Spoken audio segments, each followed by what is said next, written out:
안녕하십니까. 서울대병원 신경과에서 다발성 경화증, 시식염, 척수염, 그리고 모구항체 질환을 주로 진료하고 있는 김성민입니다. 오늘은 이제 시식염, 척수염의 치료에 대해서 환자분뿐만이 아니라 젊은 연구자분들께도 도움이 될 수 있는 저희 최근 연구들을 소개시켜 드리는 시간을 가지고자 합니다.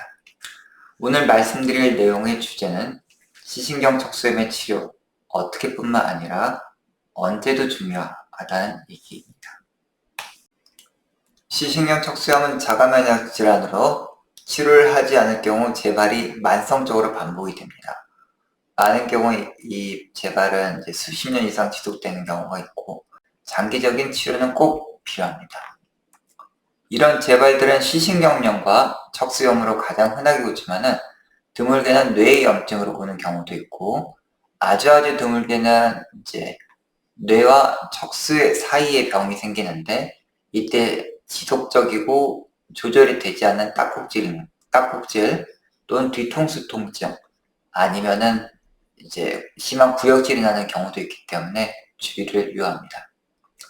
질병의 진단은 MRI와 혈액에 있는 AQP4 항체 검사로 주로 이루어지고 급성 재발의 치료와 장기적인 재발 방지 치료로 두 가지로 치료 방법이 나뉘어지는데 급성 재발이 있을 경우에는 고용량의 스테로이드 또는 혈장 교환술, 면역글로불린 등을 써서 급성기의 염증을 완화시키고 만성적으로 이런 염증들이 재발하는 걸 막기 위해서 먹는 면역 억제제, 리투시맙, 이네벨리스맙, 솔리리스, 사트랄리스맙과 같은 약을 씁니다. 오늘 말씀드린 첫 번째 내용은 시신경 척수염 환자분들이 시신경염으로 재발이 생겼을 경우 빠른 정맥 스테로이드를 통해서 장기적인 예후를 더 좋게 할 수 있다는 부분입니다.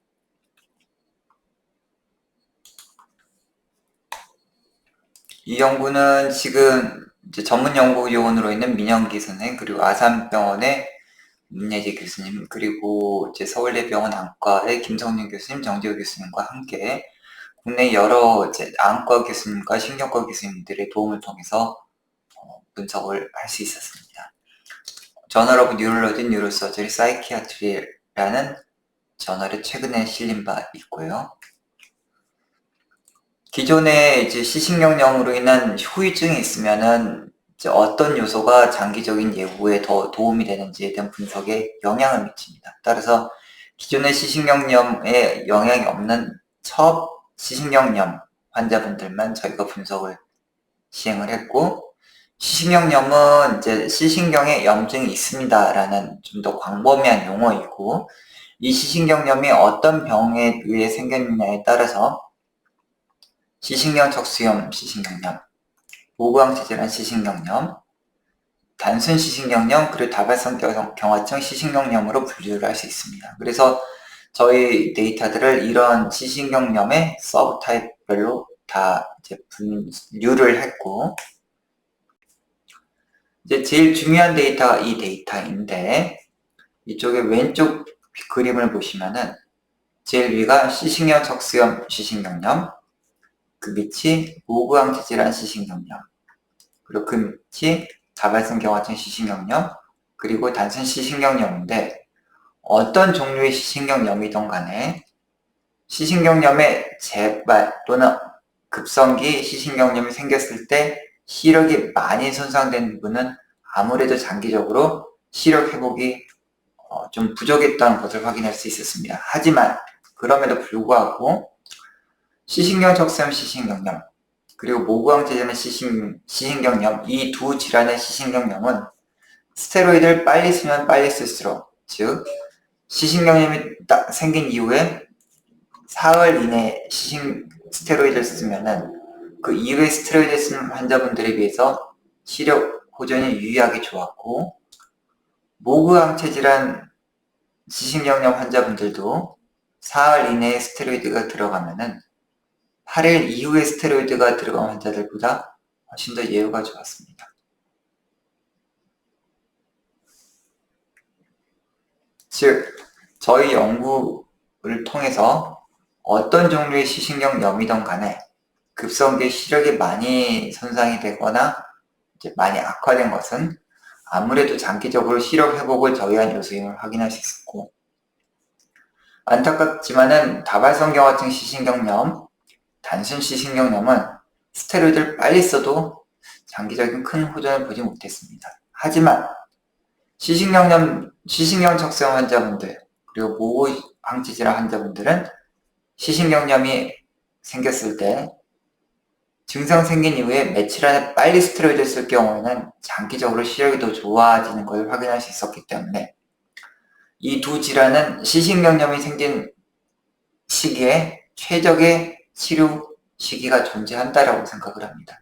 특히 이제 모든 환자가 동일하지는 않겠지만은 아무래도 시신경 척수염 시신경염은 재발 이후 3일 이내, 그리고 모구 시신경염은 그것보다 조금 더 여유 있지만은 그래도 더 빠르면 좋은 시기에 스테로이드를 빨리 쓰고 이런 환자분들께 장기적인 예후의 호전을 더 기대해 보는 것이 합리적인 선택이 아닐까라고 생각을 합니다.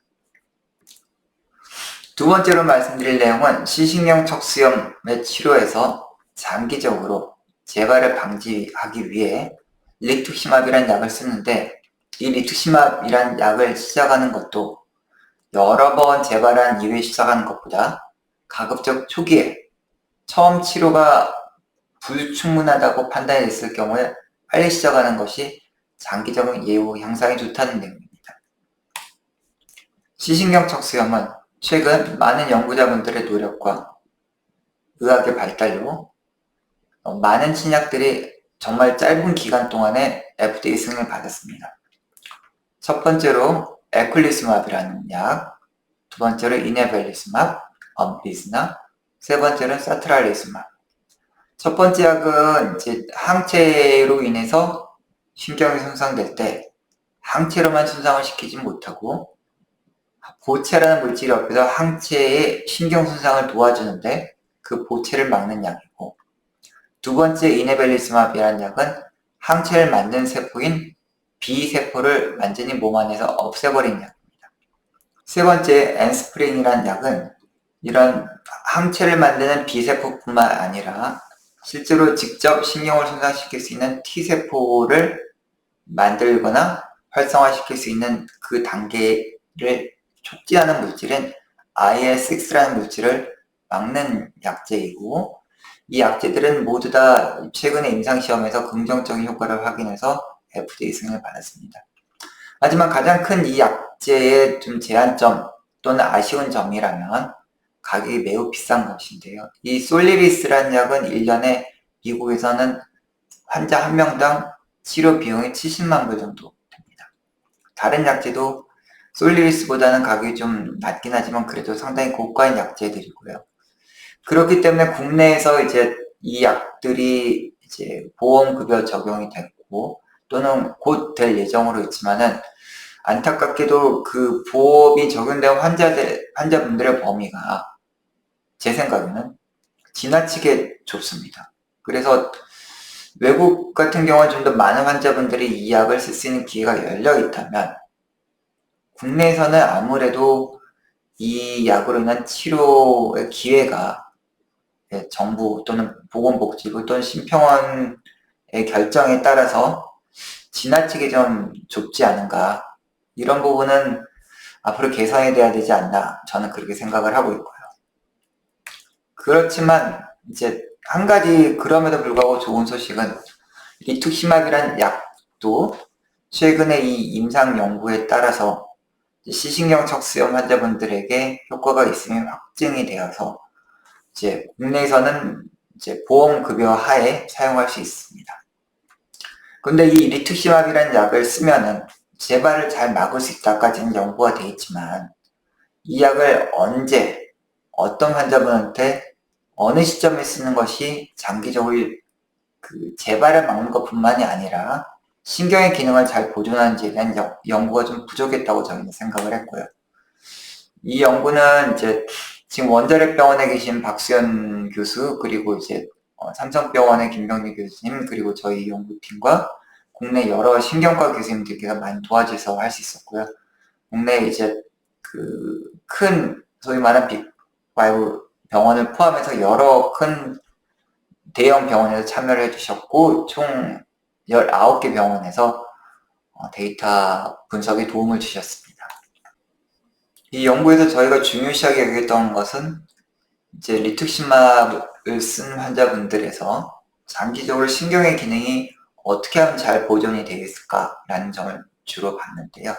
이제 통계적인 분석 기법이고 단별량 분석, 다별량 분석이라는 그런 분석 기법을 통해서 확인한 거는 크게 두 가지 요소가 가장 장기적으로 환자분들의 신경 기능이 잘 보존시키는 데 도움을 줬다는 걸 확인할 수 있었습니다. 첫 번째로는 리투시마브를 사용하기 이전에 아무래도 신경성이 많이 있었던 분들은 장기적으로 신경 기능이 좀 떨어져 있음을 확인할 수 있지만 그럼에도 불구하고 이 환자분들이 리투시마브를 좀 더 조기에 예를 들어서 처음에 조금이라도 안 좋았는데 바로 리투시마브를 시작하신 건가 아니면 초기에 좀 안 좋고 기존 치료가 몇 번 좀 잘 안 들더라도 그래도 좀만 좀 기다려볼까 했던 분을 비교했을 때는 처음에 조금이라도 이제 기존 약제가 잘 듣지 않았을 때 빨리 리투시마브로 약을 바꾼 분들이 장기적으로는 예후가 굉장히 좋았었습니다. 따라서 이제 만약에 리투시마브이 필요한 시신경 척수염 환자분들이 있다면 너무 기다리지 말고 가급적 조기에 빨리 약을 바꿔서 사용하는 것이 저희는 좋을 것 같다라고 생각을 하고 있고요. 또 하나는 이제 모든 환자분들이 리투시마브를 빨리 쓰면 좋은가 아니면 어떤 환자분들 중에서 리투시마브를 빨리 쓰면 더 좋은 환자분들이 또 있는가 라는 분석도 가능할 텐데 이런 세부 분석을 통해서 50세 미만의 환자분들 그리고 여성분들 그리고 처음 또는 리투시마브를 쓰기 이전에 재발의 정도가 좀 심했던 분 특히 이제 혼자서 걷긴 좀 어려울 정도로 첫 증상이 있었던 분이나 재발이 있었던 분들은 조금이라도 리투시마브를 빨리 쓰면 더 많은 도움을 받을 수 있었던 걸 확인할 수 있었습니다. 그래서 젊은 분들 또는 이제 여성분들 그리고 처음에 첫 어택 또는 초창기에 병이 심했던 환자분들은 리투시마브를 꼭 쓰시는 것을 저희는 권해드리고요. 다만 이제 그 국내에서는 첫 증상 때부터 리투시마브를 쓰는 것은 허용이 안 됩니다. 그 이유는 우리나라에서 리투시마브의 허가가 다음과 같이 나와 있고 허가가 아니더라도 시신경 척수염 환자분들 중에서 기존 치료에 부작용이 있거나 즉 일반적인 먹는 면역 억제제를 썼는데 부작용이 심하거나 또는 반응이 없는 경우 그러니까 첫 번째 병이 생기고 난 다음에 시신경 척수염을 진단을 받더라도 바로 리투시마브를 쓰지 못하고 일단 먹는 면역 억제를 먼저 쓴 다음에 부작용이 생기거나 아니면은 먹는 면역 억제를 쓰고 나서도 재발이 또 있는 환자분들만 리투시마브를 쓰게 정부에서 규정이 되어 있었어요.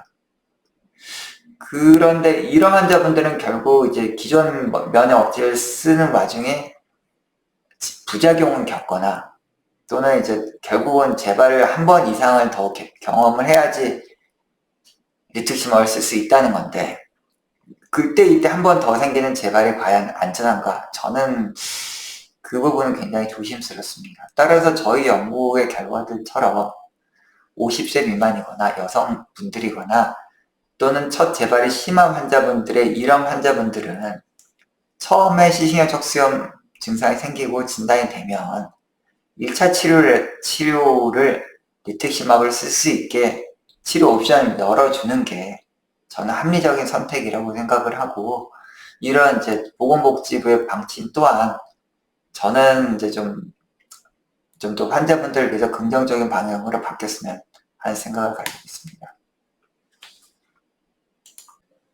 네, 오늘 준비한 내용은 여기까지입니다. 도움이 되셨기를 바라고 또 다음번에 또 도움이 될 수 있는 중요한 내용들로 다시 한번 또 업로드를 한번 해보겠습니다. 마치겠습니다. 감사합니다.